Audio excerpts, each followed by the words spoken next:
क्षेत्र में भी सभा खराब करने में जा रहा है, क्या करोगे इसका? पीछे रोड क्यों तने के ऑपरेशन नहीं पीछे रोड भाई भाई भाई तो पूरी सभा खराब हो रही, क्या चार गिरो मैं चालू बताऊं।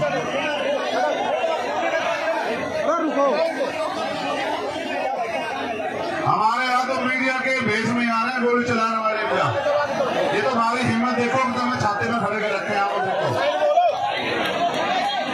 हो जाओ यार पीछे को, जोड़ लगा पीछे करवाने पड़े फिर भाई हो जाएगा सारा काम, तो बुरा लगेगा। सारा सभा खराब कर रहे हो, फिर टाइम की कीमत है नहीं है। भाई बैठ जाओ, चलो बात सुन लो भैया, बैठ जाओ तुम लोग, बैठो भाई बैठ जाओ।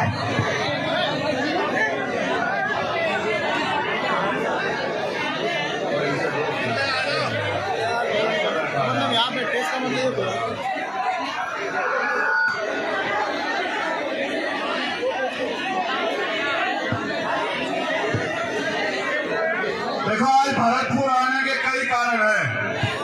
पहला कारण ये है, ऐसे समय में भी जब मैं अस्वस्थ था और मुझे मना भी किया गया कि आपको जाना नहीं, और तमाम तरह की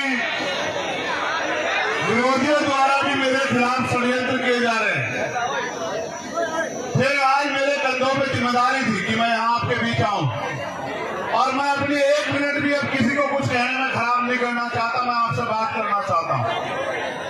उसका एकमात्र कारण ये है कि आप अपनी मेहनत की खून पसीने कमाई लगा के यहाँ काम छोड़ के आए, और आप यहाँ से मेरी बात को सुनकर ना जाओ और उस पर अमल ना करो, तो इससे आपके जीवन में कुछ नहीं बदलने का और मेरा भी कुछ भला नहीं होने का।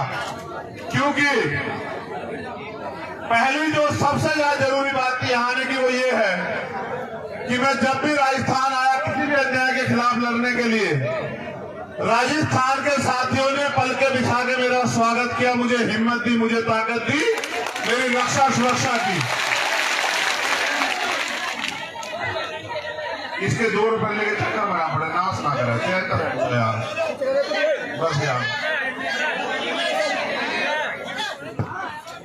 दूसरा, मैं ये उन लोगों को बताने के लिए आया हूं जिन्हें लगता है कि मैं गोलियों से डर जाऊंगा, मैं उनको भी बताने के लिए आया हूं कि मैं जिस रास्ते पर निकल के चला हूं, मुझसे पहले भी बहुत सारे महापुरुषों ने तमाम तरह के अन्याय आरोप, और बाबू जगदेव प्रसाद कुशवाहा को तो ऐसी सभा में गोली लगी, हम उनको मानने वाले लोग हैं, भगवान बुद्ध, संत कबीर, गुरु नानक देव, संत गुरु रविदास जी को मानने वाले लोग हैं, राष्ट्रपिता ज्योतिबा फूले, छत्रपति साहू जी महाराज को मानने वाले लोग हैं, हम सब छोटू राम बाबा साहब अम्बेडकर को मानने वाले लोग हैं।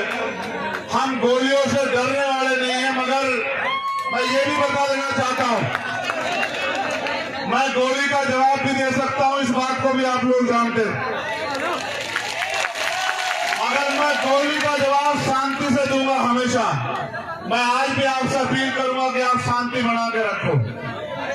उनकी गोली का एक और कारण यह है कि वो डर रहे हैं, वो घबरा रहे हैं, और जब कोई घबराता है तो वो इस स्थिति में आता है कि इस तरह के हमले करता है। आप ये जानते हो कि वो मुझे सीबीआई, ईडी, इनकम टैक्स से नहीं डरा सकते, वो मुझे मुकदमों जेल से नहीं डरा सकते। मैंने भारत की सबसे बड़ी जेल तिहाड़ भी 2-2 बार काटी है, मैंने 16-16 महीने जेल काटी है, मैंने यहाँ राजस्थान की जयपुर की जेल भी काटी है, मुझे वो जेल से नहीं डरा सकते। मैं उन नेताओं जैसा नहीं जिनके मुंह पे टेप लग जाए, इसलिए उन्हें लगा कि वो गोली से मेरा मुंह बंद कर देंगे। मैं आपको वचन देकर कहता हूं कि कोई गोली मेरा मुंह बंद नहीं कर सकती आपकी लड़ाई लड़ने के, आपकी हमारी आवाज उठाने के लिए, याद रखना। तो ये मेरा संदेश उनको भी है कि मैं आपकी गोलियों से नहीं डरूंगा। अगली बार फिर तैयारी करना, मेरी माँ बहनों का, मेरे भाइयों का प्यार आशीर्वाद मेरे साथ है। जब तक इनका प्यार आशीर्वाद मेरे साथ है, मैं कहीं नहीं जाने वाला, जब तक कुदरत ने मुझे जिंदगी दी है। दूसरी बात,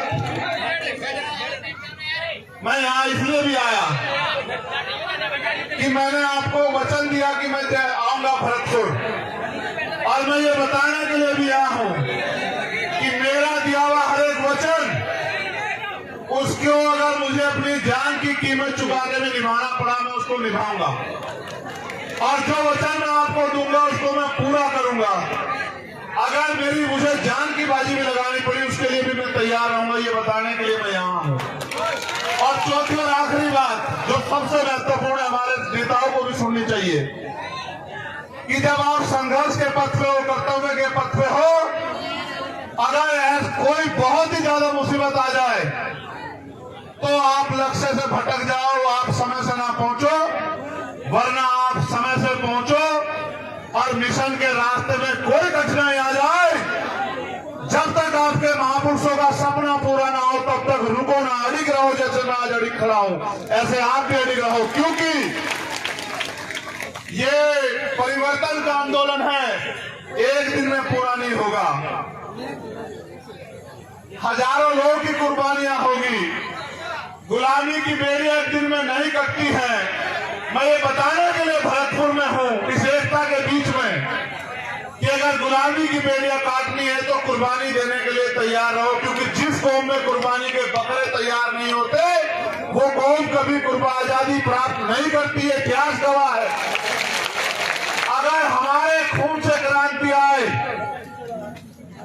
तो मैं यहाँ खुले में इसलिए बैठा हूं कि मैं अपने खून का कतरा चुकाने के लिए तैयार हूं। अगर मेरा समाज, ये बहुजन समाज एकजुट हो जाए, अपनी एकता बनाए, अपने अधिकारों की लड़ाई को मजबूत करे, तो मैं अपने खून का एक कतरा जो है इस आंदोलन में निछावर कर दूंगा। इसलिए मैं यहाँ भरतपुर में हूँ आज। देखो, आज मैं बहुत बड़ा कोई भाषण नहीं करूंगा।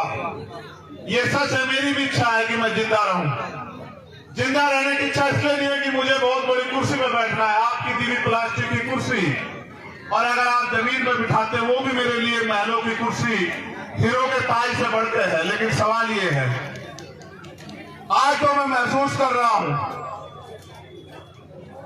बात मेरी जान की नहीं है। मैं चला जाता, मेरी माँ एक दिन रोती, मेरे भाई और एक दिन रोते, मेरे बालक को तो ये भी नहीं पता कि उसका पिता गया कहाँ है। वो तो कभी जब वो समझदार होता उसको पता लगता कि उसका बाप नहीं गया था और रास्ते में इस तरह मारा गया। लेकिन सच ये है कि जो लोग इस आंदोलन में मुझसे उम्मीद करके, भरोसा करके जुड़े हैं, मुझे अपने से ज्यादा उनकी परवाह, उनका हौसला ना टूट जाए, इसलिए मैं भरतपुर आया कि उनको ये ना लग जाए कि भाई गोली भी लग सकती है। गोलियां तो लगेगी भाई। जिन्होंने अधिकार छीन रखे, जो कुर्सी में बने बैठे हैं, अगर आप उनसे अधिकार लेने का काम करोगे, सत्ता छीनने का काम करोगे, तो गोली भी चलेगी, मुकदमे भी होंगे, जेल भी जाना पड़ेगा, और भी मुसीबत आएगी, इनका सामना भी करना पड़ेगा। और आज मुझे बड़ी खुशी है कि आज मेरे पे ऐसे बहुत सारे कंधे हैं कि अगर चंद्रशेखर चला भी गया तो ये आंदोलन रुकने वाला नहीं है, इतना भी मुझे भरोसा है पूरा। मुझे देखो, आप लोग खतरे से वाकिफ हो, मैं आपको घटना भी बता देता हूं, फिर मैं आपसे काम की बात करूंगा। जब मेरा टेक्निकल मुआयना होने चला गया, मेरे कपड़े, जब मेरे कपड़े आएंगे तो आप देखना बनियान में और शरीर में कितनी जगह होती है। बोलने वाला तो कोई कुछ भी बोलता रहे, मैं सस्ती लोकप्रियता की राजनीति करता नहीं हूं, आप जानते हो इस बात को। जब मेरे कपड़े आएंगे आप देखना, या पुलिस का बयान आएगा आप सुन लेना, वहां की पुलिस भी हमारी नहीं, वहां की सरकार भी हमारी नहीं। मैं अपने साथियों को भी बता दूं कि जितनी जगह बनियान में और शरीर में होती है उसमें को 3 छेद है, 3 गोली गई है वहां को, मगर एक लगी, वो भी इसलिए लगी क्योंकि उनकी इच्छा भी मजबूत थी, लेकिन वो बची इसलिए क्योंकि आपका प्यार ज्यादा ताकतवर था। पहली गोली जब शीशे पे लगी, वो शीशा मजबूत था, वो क्योंकि राउंड कब मिले वो आसानी से आके ऐसा लगा जैसे पत्थर लग गया उस सिर में। मैंने अपने साथियों से कहा कि भाई शायद किसी ने पटाखा छुपाया, किसका टायर पड़ गया, मैंने कहा पत्थरी आगे लगी दिखे। लेकिन जब दूसरी गोली लगी तब मुझे एहसास हुआ, तब मैंने मनीष से कहा भाई, मैंने कहा घिर गए हैं, गोली चल रही है, मैंने कहा गोली चल रही है, गोली लगी है। फिर मैंने अधिकारियों को बताया, ये बात मैंने आपको इसलिए बताई मुझे एक बात का पता है, आदमी गोली से नहीं मरता, आदमी मरता है डर से। और डर जिस दिन मैं इस काम में आया था, मैं डर को घर छोड़ आया था। अगर डर में रहूंगा तो लोहे के बक्सों में रहूंगा, लोहे के बक्सों में रहूंगा, थारे किसी काम नहीं आ सकता।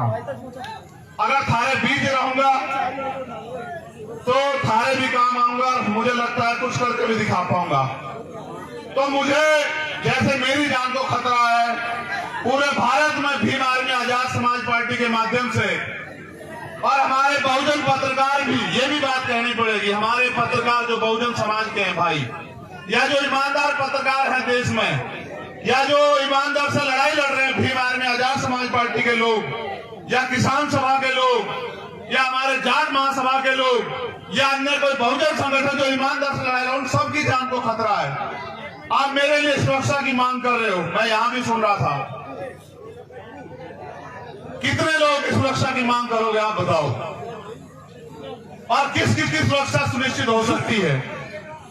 इस सुरक्षा को सुनिश्चित करने का एकमात्र माध्यम है कि जो लोग सुरक्षा देने वाले हैं उनके हाथ आपके हो जाएं। जिनसे सुरक्षा मांग रहे हो उन कुर्सियों पे आप जाके बैठ जाओ। जिस दिन उन कुर्सियों पे आप बैठ जाओगे, ना चंद्रशेखर आजाद को खतरा होगा और ना किसी आम आदमी को खतरा होगा। चाहे राजस्थान में, उत्तर प्रदेश, भयमुक्त मुक्त शासन आएगा, भयमुक्त।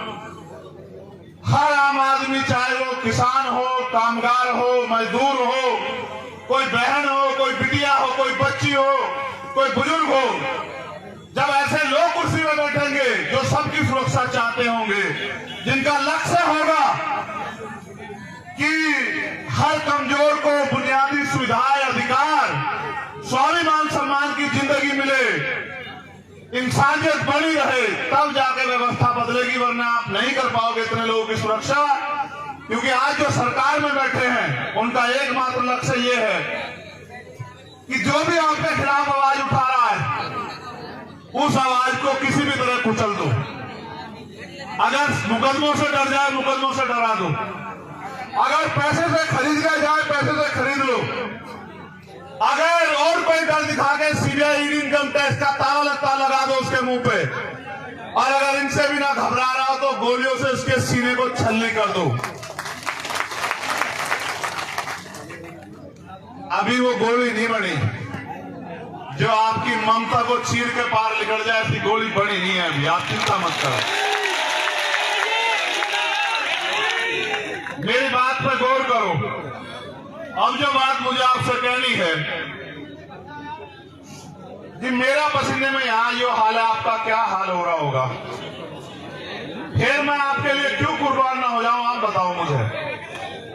जो मेरे लिए कान पर खड़े हैं, जो इस गर्मी में मोटे से मोटा लगाकर सर में सर जोड़ के यहाँ जो अड़े बैठे हैं, घर में वे पंखे के बगैर भी नहीं रहते होंगे, कूलर के बगैर भी नहीं रहते होंगे। अगर वो मेरी बात पे इकट्ठा खड़े हैं तो उनके लिए मैं क्यों ना कुर्बान हो जाऊं, आप बताओ मुझे। क्या ऐसा कारण हो कि मैं कुर्बान ना हो जाऊं?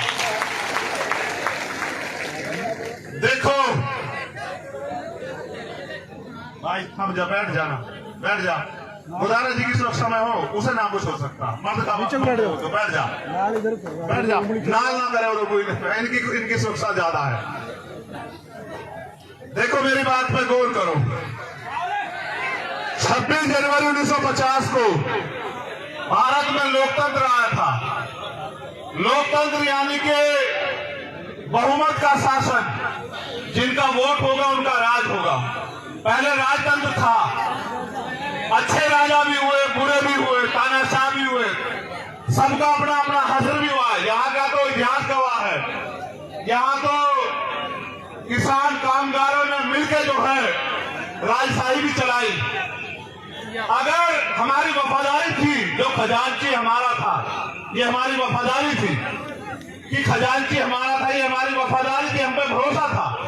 और सेनापति गुर्जर समाज का था, ये भी हमारी वफादारी थी कि हमारे सेना पे भी भरोसा था। राज भी हमारा था क्योंकि राज करने वाले भी हमारे लोग थे। हम लोग मिलजुल कर राज कर रहे थे। यहाँ मैंने ये यहाँ की बात बताई, लेकिन मैं आपको लोकतंत्र की बात बताता हूँ। कि जिनका वोट होगा उनका राज होगा। आज आपको चाहे रोजगार चाहिए हो या न्याय चाहिए हो या कोई हक अधिकार चाहिए हो, हर चीज के लिए सरकार पे आप लोग निर्भर हो, लेकिन सरकार बनाने की शक्ति आपके अंदर है। जैसा मैंने कहा, जिनका वोट होगा उनका राज होगा। आप बस इस बात को नहीं समझ पा रहे कि वोट आपके पास है, राज दूसरों का है। अगर जिनका वोट है वो अपनी वोट को संगठित करके और एक एक वोट को अपने पक्ष में दे दें तो राज आपका आ जाएगा। और जिनका राज आ जाएगा, आप ये बताओ, अगर राजस्थान में आपका राज होगा तो क्या राजस्थान में मुझे कोई खतरा हो सकता है क्या? बात मेरे खतरे की नहीं है, मैं आपका ध्यान आकर्षित करूंगा। बात उस खतरे की है जो अन्याय लंबे समय से राजस्थान में हो रहा है। चाहे मुंह से रखने पर हत्या हो, चाहे पानी पीने पर मटकी छूने पर हत्या हो, चाहे घोड़ी पर बैठने पर अपमान किया जाए, चाहे और तमाम तरह की जातीय, धार्मिक और तानाशाही सामंतवादी सोच के कारण हमारे लोगों के साथ अन्याय हो, दलित, पिछड़े, अल्पसंख्यक समाज के साथ, ये सारा अन्याय तब रुकेगा। देखो, मैं अपनी पीठ का घाव, ये मेरा जरा सा घाव 1 इंच का, इस घाव के जख्म को मैं भर सह लूंगा। ये मेरी पीठ पे है, ये मुझे कम दिखाई देगा, लेकिन जब रोज मैं अन्याय सुनता हूँ, अपनी बहन बेटियों के साथ होते अन्याय को देखता हूँ, अखबार में पढ़ता हूँ, टीवी में देखता हूँ, वो जो घाव मेरे सीने पर होता है, मैं उस घाव से परेशान हूं। इस दर्द को तो कुछ नहीं है, इस दर्द को तो मैं सह लूंगा।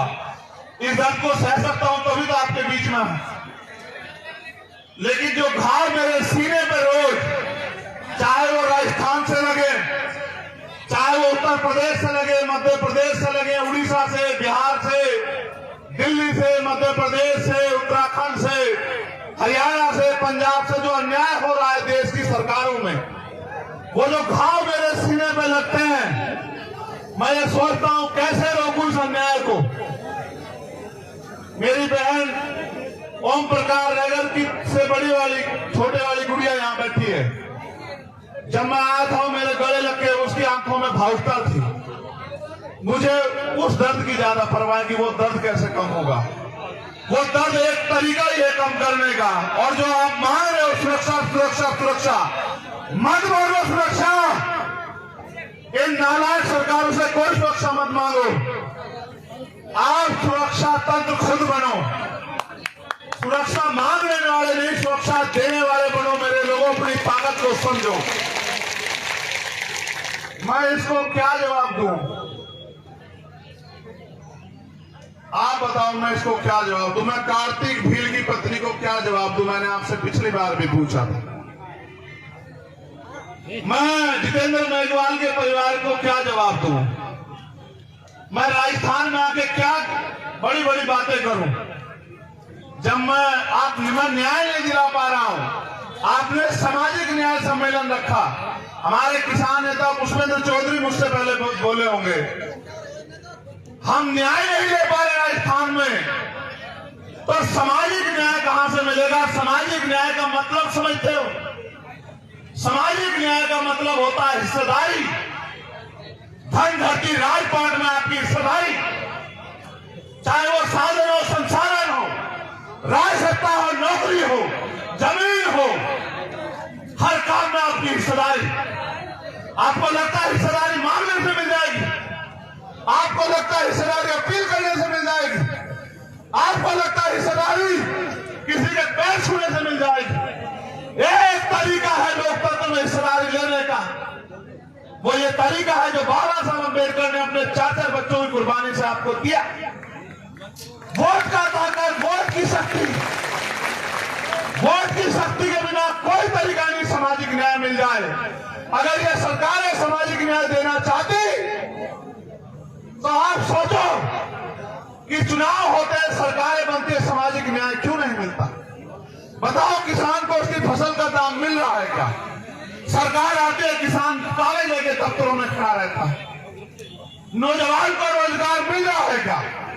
सीएचए की भर्ती वालों जिनके चक्कर में बच्चों के मैं जेल गया, उनको लाठियां मारी सरकार ने। अगर नौजवान रोजगार के लिए आता है, सरकार पे जवाब नहीं है। महंगाई बेरोजगारी पे बात करोगे, जवाब नहीं है। गरीबों की ताकत वो लोग जमीन छीन रहे, जवाब नहीं है। मैं भी गया वहां नवलगढ़, किसानों की जमीन पूंजीपतियों को दे दी, उसमें हिस्सा मजदूरों का भी था, क्योंकि किसान की जमीन पे किसान मालिक नहीं होता अकेला। किसान को तो मुआवजे की भी बात होती है, लेकिन उस किसान की खेती से जिनके घर चलते हैं, जिस किसानी से लोगों के रोजगार चलते हैं, उनकी हिस्सेदारी भी होती है। उनका भी सब कुछ चला गया। आजाद भारत में कुछ बंटवारा नहीं हुआ। ना जिन पे जमीन थी उनको जमीन मिली, ना जो जिन पे उद्योग थे उनको उद्योग मिले, ना जिन पे रोजगार था उनको रोजगार मिले। अगर मिला तो ये मिला कि जब भी हक की आवाज उठाई तो लाठियां मिली, गोलियां मिली, जेल मिली, मुकदमे मिले, अन्याय हुआ, अत्याचार हुआ, अपमान हुआ। और अगर किसने आवाज खोली तो उसका स्वागत गोलियों से हुआ। मैं ये बताना चाहता हूं जालिमों को, ना आपकी गोलियों से मेरी आवाज कमजोर पड़ी ना पड़ेगी। मैं कल भी हिस्सेदारी अधिकारों के लिए लड़ रहा था और आज भी लड़ रहा हूं और कल भी लड़ता रहूंगा। और जब तक मेरे जिस्म में लहू का आखिरी कतरा रहेगा, जब तक मेरे अंदर आखिरी सांस रहेगी, मैं आपके अधिकारों के लिए, आपको आपके पैरों पे खड़ा करने के लिए, आपको ताकतवर बनाने के लिए लड़ता रहूंगा। ये वचन देने के लिए मैं आज भोजपुर आया।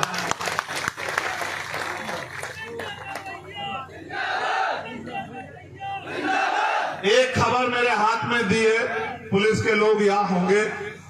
करौली जिले के 4 लड़के भी भरतपुर पुलिस ने थाने बंद कर दिए हैं। वो बस में खड़े, छत पे नारेबाजी हो रही थी, तुम इतने मत गिरो, यहाँ के लोग हो, इस सरकार के लोग हो।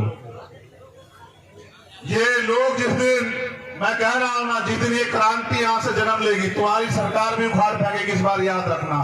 क्या मेरे लोगों को बंद करते हैं? क्या बंद करते हो मेरे लोगों को? क्या छत पे खड़े होकर नारेबाजी करना पड़ा था? वो मुझे पता, वो छत पे क्यों खड़े थे। वो इसलिए खड़े थे क्योंकि मैं एम्बुलेंस में लेटा हुआ था, मुझे देखना चाहते थे, इसलिए वो छत पे खड़े थे। छत पे खड़े होने वालों को गिरफ्तार करते और मेरे लोगों को छत से फांसी का फंदा बांध के लटकाने वालों को माला पहनाते। शर्म करो। मेरे लड़ाई पुलिस से नहीं है। मैं जानता हूं ये सरकार के नेताओं के सहारे पे होगा, उन नेताओं के सहारे पे जिनकी जमीन खिसकेगी यहां से। मैं उनको ये कहना चाहता हूं, मैं भी मालिक नहीं, ये मालिक है जो सामने बैठे। ये मालिक है, ये लोकतंत्र है, जनता मालिक है। ये जनता जिसके साथ खड़ी है वो नेता है, ये जिसके पीछे खड़ी है वो आगे बढ़ेगा। कल तक ये आपके साथ थी, अगर ये मेरे साथ खड़ी हो गई, तुम्हें मुख्यमंत्री की कुर्सी के आसपास भी नहीं जाने देंगे मेरे लोग। याद रखना, मुख्यमंत्री गलतफहमी में मत रखना। और न रहना हम हैं। पुलिस से हमारी कोई लड़ाई नहीं। पुलिस के लोग किसान कामगारों के बच्चे हैं, वो हमारे लोग हैं। वो अगर हमें लाठी भी मारेंगे तो ये सोच के मारेंगे कि अपने को लाठी मार रहा हूं। लेकिन याद रखना, सरकार से कोई हमारा रिश्ता नहीं। अगर सरकार के लोग हमारे लोगों से अन्याय कराएंगे, हम अपने लोगों की लाठियां खा लेंगे, लेकिन आपकी कुर्सियां खींच लेंगे भी। ये आप याद रखना। समय आ रहा है 2023 का।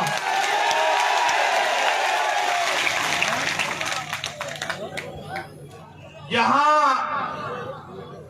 एक जो प्रोजेक्ट है, ईस्टर्न राजस्थान कैनाल प्रोजेक्ट, जो लंबे समय से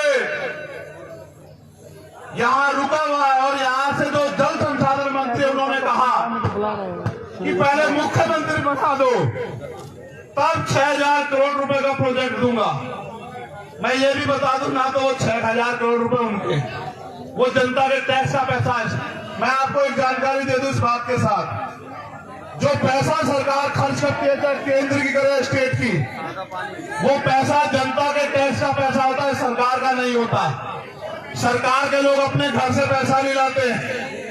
तो जो केंद्रीय जल संसाधन मंत्री होके फिर भी पद मांग रहा है, उससे ज्यादा उम्मीद मत करो आप लोग। इसलिए ये प्रोजेक्ट इसलिए रुका हुआ है क्योंकि वो इसके नाम पे आपसे वोट लेना चाहते हैं। इस बार आपको उनकी बातों में नहीं आना है। उनकी झूठी बातों में गुमराह तो नहीं हो जाओगे? बताओ। नहीं, दोनों हाथ उठा के बताओ। नहीं, उठा के रखो तभी मानूंगा। अच्छा ठीक है। यहां ये सबसे बड़ी समस्या है, सुन लो।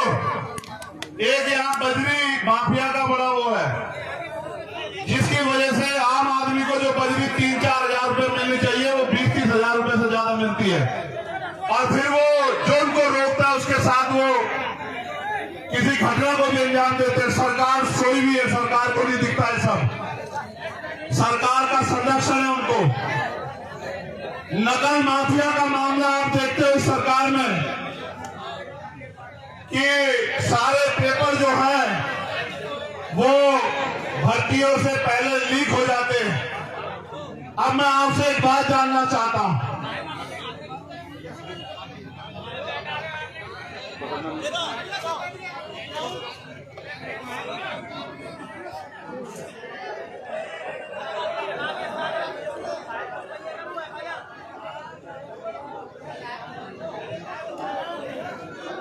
आप यहां क्यों आए हो?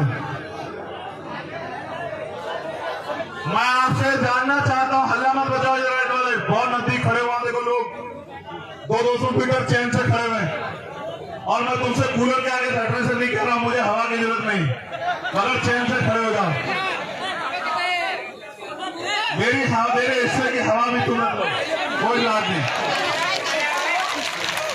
मैं आपसे पूछ रहा हूं आप यहां क्यों आए हो? यहां गोली भी चल सकती है आपके ऊपर, मेरे चक्कर में आपको भी नुकसान है।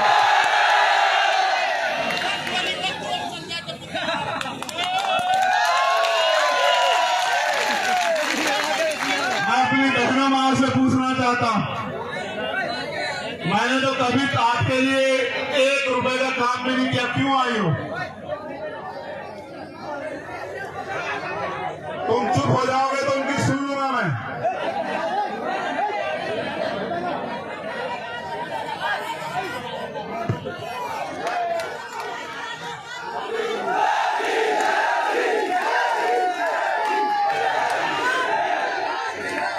चुप हो जाओ। एक सवाल और है,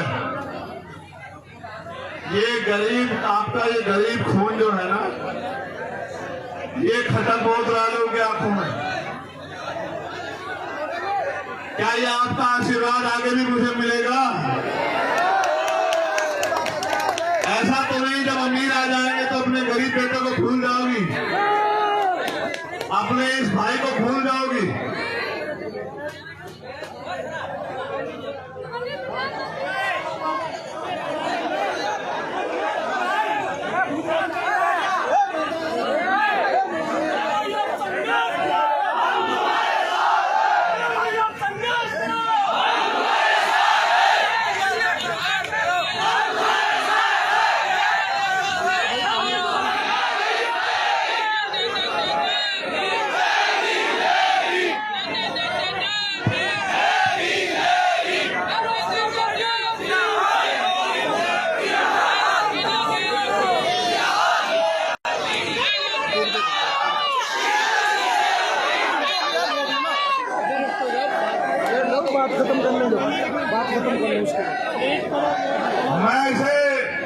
मैं आपका ज्यादा समय नहीं खर्च करूंगा क्योंकि मुझे 7 घंटे का सफर लगेगा। मैं आपसे जाऊंगा तब 1 बजे पहुंचूंगा घर।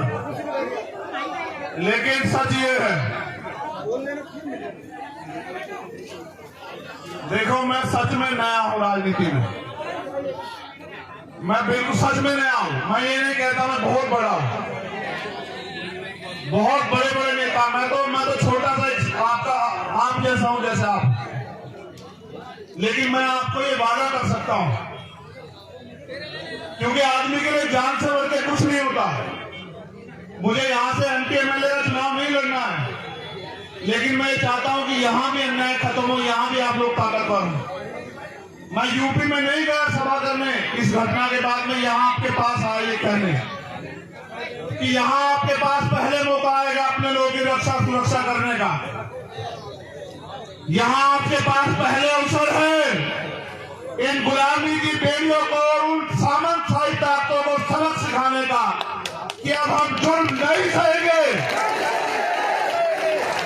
अब हम किसी भी कीमत पे किसी भी अन्याय अत्याचार को बर्दाश्त नहीं करेंगे, चाहे वो चंद्रशेखर आजाद के साथ हो या गांव में रहने वाले आम किसी किसान, कामगार, नौजवान, महिला, मजदूर, किसी के भी साथ हम इस अन्याय को नहीं सहेंगे।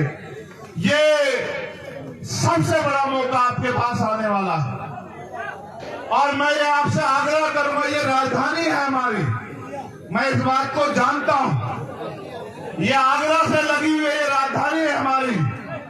मैं आपसे अपील करूंगा, आपने मिट्टी के पुतलों को ताकतवर बनाया। मैंने आपसे पहले कहा कि सबके लिए अपनी जान कीमती होती है, लोग रोटी और जान के लिए जीते हैं। मैं अगर जीता हूं, अगर मुझे दूसरा जन्म मिला है,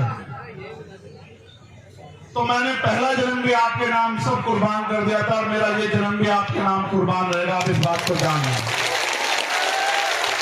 ना मैं आपके स्वाभिमान सम्मान, आपके हक अधिकारों से पहले समझौता करता आया और ना आप करूंगा, मेरी जान जा सकती है, लेकिन मैं कभी आपके अधिकारों के को छुपने नहीं दूंगा, ये वादा करने के लिए भरत पड़ा। मेरे जाने के बाद तमाम तरह की बातें होंगी, बस याद रखना, अगर आप ये सोचते हो कि आपके साथ यहां अन्याय हुआ, मैं दिल से कह रहा हूं, आपके पीठ पे पड़ी एक एक लाठी चंद्रशेखर आजाद की पीठ पे पड़ी। जब कोई जालिम, देखो मुझसे लड़ाई क्या है मैं बता देता हूं, आपसे पहले नहीं होता था कि कोई ताकतवर किसी की बच्ची को नोच ले, किसी का अपमान करे, किसी को गलत निगाह से देखे, किसी को घोड़ी पे ना बैठने दे, किसी की मूछें रखने पे हत्या कर दे, किसी की मटकी छूने पे हत्या कर दे। अब से पहले नहीं होता था, लेकिन अब होता है कि अगर ऐसा कोई करता है तो वो मिनट से पहले जेल जाता है, उसका बाप भी उसको बचा नहीं पाता। होता है जो ये सोचते थे कि ये किसान कमेरे, दलित, पिछड़े, अल्पसंख्यक समाज के लोग, आदिवासी समाज के लोग उनकी जागीर है, उनके गुलाम है, इनका शोषण करना उनका जन्मसिद्ध अधिकार है। आज वो लोग मिनट से पहले जेल में जाते हैं, उनको सजा होती है। उनको ये चुभने लगा कि आज एक लाखों चंद्रशेखर खड़े हो गए हैं, आज हर गली में चंद्रशेखर है, इस भरतपुर में हजारों चंद्रशेखर हैं जो सीना तान के खड़े हैं, जो जवाब देना जानते हैं। ये उनको चुभने लगा। वो लोग अपनी सरकार के मंचों पर बैठते कहते हैं जो कल तक हमारे जूतों के फीते बांधते थे, इस संविधान की वजह से हमारे सर पे चढ़ के बैठ गए हैं। ये वो कहते हैं। मेरी लड़ाई यह है कि संविधान में जो अधिकार आपको दिए वो सुरक्षित रहे और वो लागू हो और नए अवसर पैदा हो और भारतीय संविधान सुरक्षित रहे और बाबा साहब अम्बेडकर, सर छोटू राम और चौधरी चरण सिंह, चौधरी कुमाराम आर्य, कोतवाल धन सिंह गुर्जर, जननायक बिरसा मुंडा और मान्यवर काशीराम साहब के अधूरे सपने पूरे हों, यही मेरा सपना है। इसलिए मैं राजस्थान में हूं और मैं जानता हूं नहीं मुझे बोलने दो, मैं जानता हूं ये तभी पूरा होगा जब आपके हाथ मेरे कंधे पे होंगे और फिर ऐसा शासन आएगा जैसे राजा सूरजमल जी का शासन था, जहां सेना भी हमारी, जहां कोष भी हम पे और जहां राज भी हमारा और सम्राट अशोक जैसा राज, वो तभी आएगा जब आप एक हो जाओगे। बहुत बहुत धन्यवाद। आपके प्यार, आपके आशीर्वाद की अभिलाषा रखता हूं और ये उम्मीद करता हूं कि अब की बार आप मेरे हाथों को मजबूत करोगे और मेरे पीठ का जख्म बढ़ जाएगा, लेकिन मेरे दिल के जख्म को कम करने का काम करो, ऐसा मुझे विश्वास है। 20 अगस्त को जयपुर में हमारा महासम्मेलन है। मेरी निगाह रहेगी भरतपुर के क्षेत्र के लोगों पे कि वो मेरे सम्मान की रक्षा करने के लिए जयपुर जरूर आएंगे। मैं भी आपसे वादा करता हूं, समय का कोई पता नहीं, मेरी लड़ाई किसी जाति धर्म से नहीं है। मैं मानता हूं हर जाति धर्म में अच्छे बुरे लोग हो सकते हैं, उनकी अपनी समस्या हो सकती है, लेकिन अगर सब ठीक रहा और मेरे अंदर जान रही, मैं आपका स्वागत करने के लिए जयपुर 20 अगस्त को जरूर आऊंगा। क्या हुआ?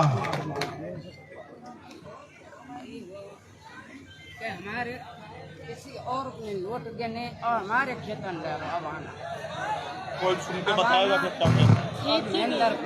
वोट किसी और ने हमारे खेतन पर मन को वो मन ना देना, तुम्हें पैसा नहीं मिला, किसी और ने गिरे। भैया चुप हो जाओ। एक माई की समस्या है और मेरा काम यही है कि अगर मेरे होते उनकी समस्या हल हो जाए तो इससे अच्छा कुछ है नहीं। माई आप काम करो, आप हमारे यहाँ के जो लीडर्स लोग हैं, राजन हम कल जाके आए दिए माई वो बात दिए तो मैं देते इतने बड़ा बात। माई मुझे आपने कल इनको बताया होगा, ये लोग गए थे 2 साल से भजे ढोल में। आप 2 साल से डोल रहे हैं, मुझे आप मांगे हुए 10 दिन दे दो। भाई की समस्या सोल्व करा के मुझे बताओ, जब तक सोल्व ना हो तब तक मत बताना, जब सोल्व करा दो। ये माई कह दे कि मैं संतुष्ट हूँ, चाहे तुम्हें कोई कीमत चुकानी पड़े, धरना हो कुछ हो, चाहे लाठियां खानी पड़े। मैं एक आग्रह करूंगा, वो हिंसा के रास्ते में इसलिए ले जाना चाहते क्योंकि हम ताकतवर हो रहे हैं और उनको पता कल हम उनसे कुर्सियां छीन लेंगे। हमें हिंसा के रास्ते पे नहीं जाना मेरे लोगों, ये बात याद रखना आप लोग। मैं हाथ जोड़ के अपील कर रहा हूँ आपसे, ये मेरी बात करके मान रख लेना। अगर आपने, मैं अपनी ताकत को जानता हूँ, आपने गलत रास्ता इख्तियार किया, सब खराब हो जाएगा। आप वोट की शक्ति पर भरोसा रखना, आप जीत जाओगे। मैं सब बार कहता हूँ, आप जीत जाओगे अगर आपने वोट की शक्ति पर भरोसा रखा। याद रखना मेरी बात। एक और घटना कल सारी माधोपुर में हुई, जहां हमारे डॉक्टर्स लोगों पे गाड़ी चढ़ा दी गई और ये हमारे मुकेश बैरवा जी के भतीजे भी हैं, परिवार के लोग। मैं ये मानता हूं कि जो लड़ेगा उसको न्याय सहना पड़ेगा, उसके परिवार को भी, लेकिन मैं ये भी मानता हूं कि हम लोग झुकेंगे नहीं किसी भी कीमत पे। बहुत बहुत धन्यवाद, आप सब लोग यहाँ आए, आपने मेरा मान रखा, आपने इतना प्यार दिया। जय भीम, जय भारत, जय जवान, जय किसान, जय मंडल, जय जोहार। आवाज दो, आवाज दो, आवाज दो।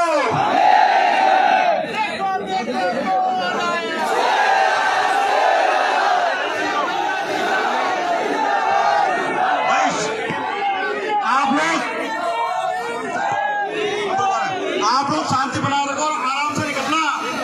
देखो कोई भी जल्दबाजी नहीं, सब लोग ध्यान से जाना। अब शाम होने को भी है।